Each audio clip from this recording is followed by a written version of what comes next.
பொண்டாட்டி சொல்ல கேட்கலாமா நீனே?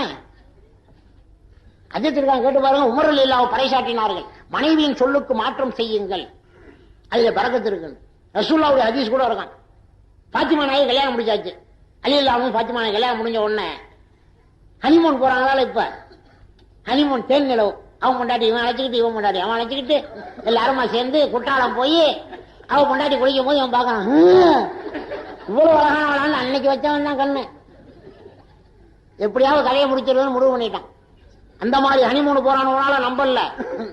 இவன் கொண்டாடி அவன் அழைச்சிக்கிட்டு, அவன் கொண்டாடி இவன் அழைச்சிக்கிட்டு எல்லாரும் போய் குற்றாலத்துல குளிக்கிறாளாம். ஏன் இப்படி குளிக்கிறா? இதான் ஹனிமூனு. பாருங்க, கல்யாணம் முடிஞ்சு ரசூலுல்லாஹ் சொன்னாங்க, பாத்திமா அலி 2 பேரும் போங்க, பேரிச்சம்பழ தோட்டத்துல போய் ஆனந்தமா இருங்கன்னாங்க. பெரிய தோட்டம். பேரிச்சம்பழ தோட்டத்துக்கு போன உடனே பார்த்தா அப்படியே பேரிச்சங்கனி அப்படியே ரசத்தோட தொங்குது. பாத்திமா நான் இப்படி பார்த்தாங்க. அலி நான் கேட்டாங்க, என்ன பாத்திமா பேரிச்சங்கனி வேணுமா? ஆமா வேணும். உங்களுக்கு மரம் ஏற தெரியுமா? மரம் ஏற தெரியுமா? என்ன யாருன்னு நினைச்சுக்கிட்ட உன்னுடைய கணவரை?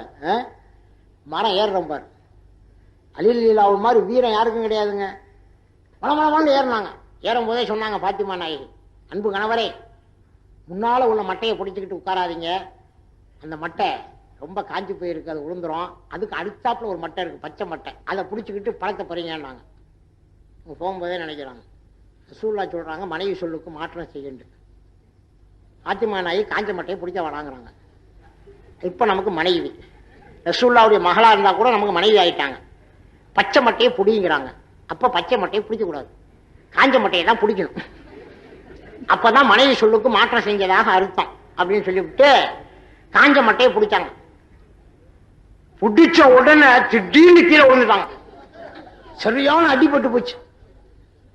உடனே பாத்திமா நாயகி கேட்டாங்க, ஏங்க உங்களதான் நான் அந்த மட்டையை பிடிக்க வேணாண்டானே, நீ பிடிக்க வேணாண்ட, உங்க பாவா பிடிங்கிறாரே. எங்க பாவா இங்க எங்க வந்தாங்க? நம்ம 2 பேரும் தானே இருக்கோம். இல்ல இல்ல, உங்க பாவா தான் சொல்லியிருக்காங்க மனைவி சொல்லுக்கு மாற்றம் செய்ய பரக்கத்து இருக்குன்னு. நான் இப்ப போய் கேட்கிறேன் அப்படின்னு அங்கேருந்து வந்து, யார சூழல்லாம் கல்யாணம் முடிஞ்ச உடனே உங்க மகன் எனக்கு என்ன வேணும்? மனைவி. உங்க மனைவி சொல்லுக்கு நான் மாற்றம், என் மனைவி சொல்லுக்கு மாற்றம் செஞ்சா ஹரக்கத்து கிடைச்சிருக்கு. சரியான அடி. இந்த மாதிரி விஷயம். அலியே, என்னுடைய மகள் எந்த பச்சை மட்டையை பிடிக்க சொன்னார்களோ அதில் என்ன இருக்கிறது என்று ஒரு மரமேறி அழைத்து பார்க்க சொல்லுங்கள் என்றார்கள் ரசூலுல்லாஹ். போய் பார்த்தா 2 தலை உடைய கரு நாகம் ஒன்று படுத்திருந்ததாம். அப்பதான் ரசூலுல்லாஹ் சொன்னாங்க, என் சொல்லை மேலாக நினைத்து மரமேறும் பொழுது கூட மனைவியின் சொல்லுக்கு மாற்றம் செஞ்சதுனால நீங்க அடியோடு தப்பினீர்.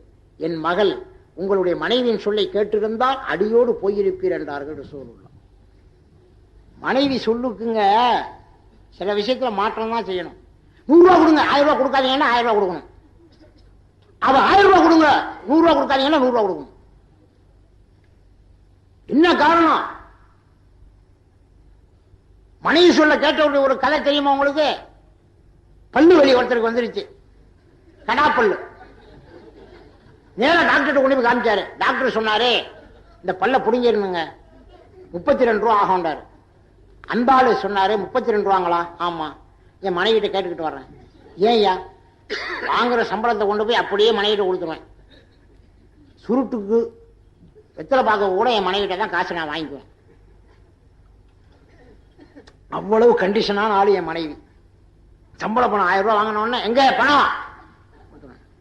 சுருட்டுக்கு ஒரு ரூபா 2 ரூபா வாங்கிக்குவேன். நீ 32 ரூபா கேட்குற. என் மனைவிட்ட போய் சொல்றேன். அங்கே சொன்னார் மனைவிட்ட.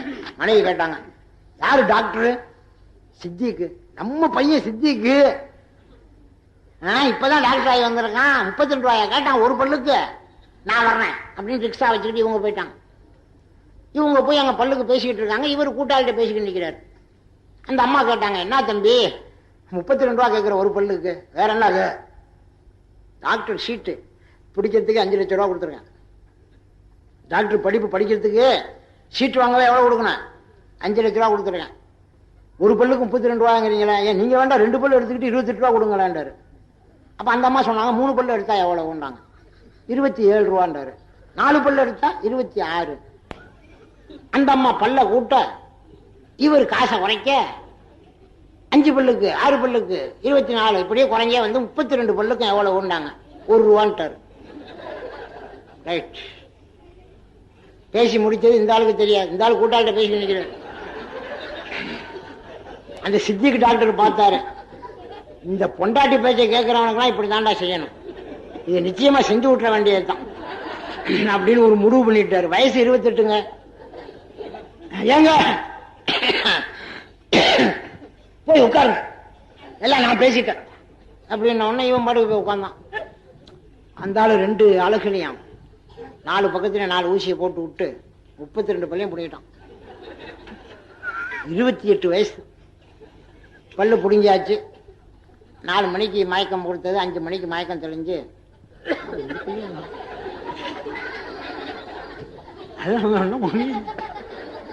டாக்டர் என்ன ஒரு பல்ல கூட காணுமா? அம்மா எல்லா பிள்ளைங்க யாரு சொன்ன?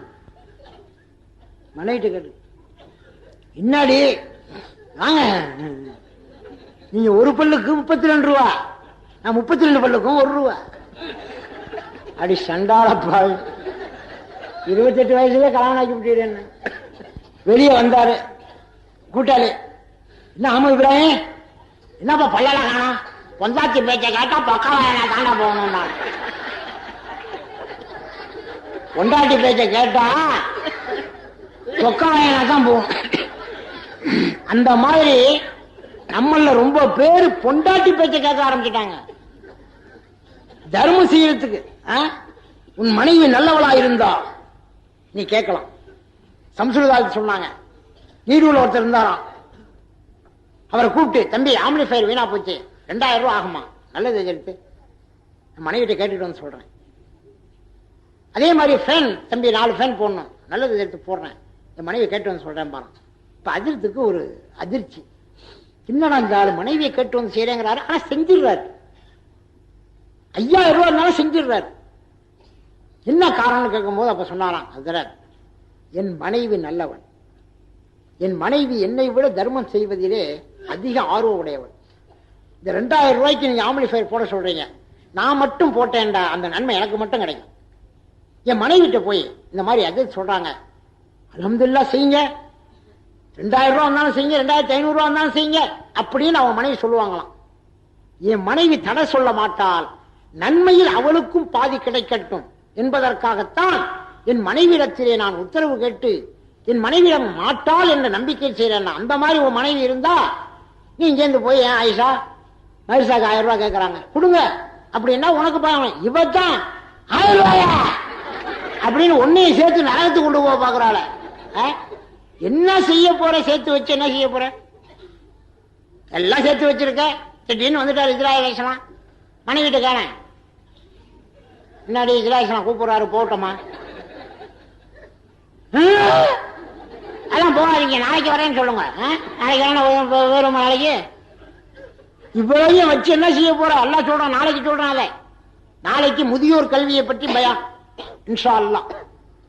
குர்ஆன் ஷரீஃப் ஓதுறதுனால எவ்வளவு பெரிய சிறப்பு இருக்குங்கிறத பெருமானார் ஸல்லல்லாஹு அலைஹி வஸல்லம் தொழுக வச்சு விட்டு நேரா வீட்டுக்கு வந்தாங்க. வந்த உடனே ஃபாத்திமா நாயை கூப்பிட்டாங்க. ஃபாத்திமா, இது மாதிரி ஒரு பெண்ணுடைய ஜனாதா வந்துச்சு, நான் தொழுக வைக்க போய் நின்றேன், வானவர் ஜிப்ரீல் அலைஹிஸ்ஸலாம் தொழுக வைக்காதுன்னு சொன்னாங்க.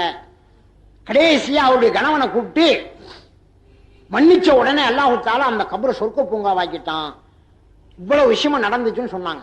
உடனே ஃபாத்திமா நாய் என்ன செஞ்சாங்க? அன்பு தந்தையை அல்லாஹ்வின் தூதரே கொஞ்ச நேரம் இருங்க, நான் வந்துடுறேன்ட்டு ஓடிட்டு உடையாந்தாங்க. தாய்மார்கள் நல்லா கவனிக்கணும்.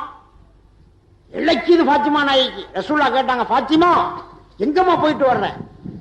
அல்லாஹ்வின் தூதரே, நேற்று இரவு உங்களுடைய மருமக பிள்ளை என்னுடைய கணவர் அலி ரலியல்லாஹு வந்து ரொட்டி சுட்டாச்சான்னு கேட்டாங்க. சுடுறதுக்குள்ள என்ன ஆகாமா அப்படின்னு ஒரு குத்து குத்துனேன். ராத்திரி பூரா உங்களுடைய மருமக பிள்ளை என்னுடைய கணவர் சரியா பேசல. இப்போ ஓடோடி போய் நான் அந்த மாதிரி சொன்னது உங்களுக்கு மனசுக்கு வருத்தமா இருந்தா என்னை மன்னிச்சுக்குங்கன்னு கேட்டேன். உடனே உங்க மருமக பிள்ளை சொன்னாரு, வாஸ்தவம் தான், எனக்கு ரொம்ப வருத்தமா இருந்துச்சு, ரொட்டி சுட்டாச்சான்னு கொஞ்ச நேரம் நீங்க சுட்டா சரியா போச்சு, சுட ராஜாவா அப்படின்னு ஒரு குத்து குத்துனா அவனுக்கு எனக்கு எப்படி இருக்கும்? உடனே மனசு கவலையா தான் இருந்துச்சு. ஆனா இப்ப என்ன, என்னை மன்னிச்சிருங்க, மன்னிச்சுட்டாங்க. ஃபாத்திமா, உன் கணவன் கோபமாக இருக்கும் நிலையில் நீ மரணமானால் உன் ஜனாதாவை நான் தொழுக வைக்க மாட்டேன் என்றார்கள் நபிகள் நான் சொல்லலாம். நல்லா கவனிங்க தாய்மார்களே, உன் கணவன் கோபமாக இருக்கும் நிலையில் நீ மரணமானால் நான் அப்ப உயிரோடு இருப்பேனே, ஆனால் உன் ஜனாதாவை நான் தொழுக வைக்க மாட்டேன் என்றார்கள் ரசூலுல்லாஹ்.